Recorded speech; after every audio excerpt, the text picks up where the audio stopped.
Supreme court द्वारा आरंभ है व्हाट्सएप सेवा। यह आज आरंभ कर प्रधान विचारपति डीवाई चंद्रचूड़।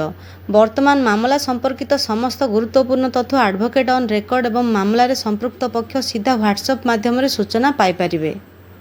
सुप्रीमकोर्ट द्वारा आरंभ होइथिबा आईटी सेवा सहित व्हाट्सएप मेसेजिंग सेवा को एकीकृत करिछि।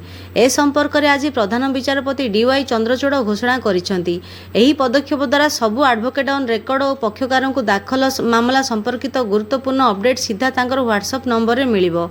एही नूतन पदक्षेप को नहीं सीजेआई कहिसेंति एहा द्वारा विचार व्यवस्था रे बड़ प्रभाव पड़िबार संभावना रहिछि। सीजेआई कहिसेंति 75 वर्ष रे सुप्रीमकोर्ट एक छोटिया पदक्षेप आरंभ करिसेंति। एथिरे बड़ परिमाण रे प्रभाव पड़िबार क्षमता रहिछि। व्हाट्सएप मेसेंजर आमर दैनिक जीवन में गुरुत्वपूर्ण सेवा देउछि एवं एही संचार उपकरण शक्तिशाली भूमिका ग्रहण करिछि। न्याय पर्यंत पहुँचबार अधिकार को मजबूत करबा और न्यायिक प्रणाली रे पारदर्शिता बढ़ाइबो पाई सुप्रीमकोर्ट निजर आईटी सेवा सहित व्हाट्सएप मेसेजिंग सेवा एकीकृत करिबार घोषणा करिसेंति। एही पदक्षेप द्वारा एडवोकेट ऑन रेकर्ड और व्यक्तिगत रूप से पक्षकार को निम्नलिखित संपर्क में ऑटोमेटिक व्हाट्सएप अपडेट और स्वयंचालित वार्ता मिली थाए। 1 ई फाइलिंग 2 कज लिस्ट 3 निर्देश और निष्पत्ति।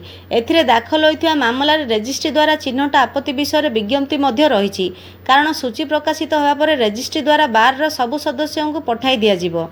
वेबसाइट रे थिबा निर्देश और राय व्हाट्सएप माध्यम रे पठाई दिया जिवो। सुप्रीमकोर्ट को ऑफिशियल नंबर रहिबो 87687676। एथिरे केवल एकपाखिया जोगाजोग करबा संभव। एही सुविधा और सेवा आमर दैनिक कार्य अभ्यास रे गुरुत्वपूर्ण परिवर्तन आनिबो। या द्वारा कागज और आमर पृथ्वी को बंचाइबारे खूब साहाय्य मिलियो बोली कहिसेंति सीजेआई।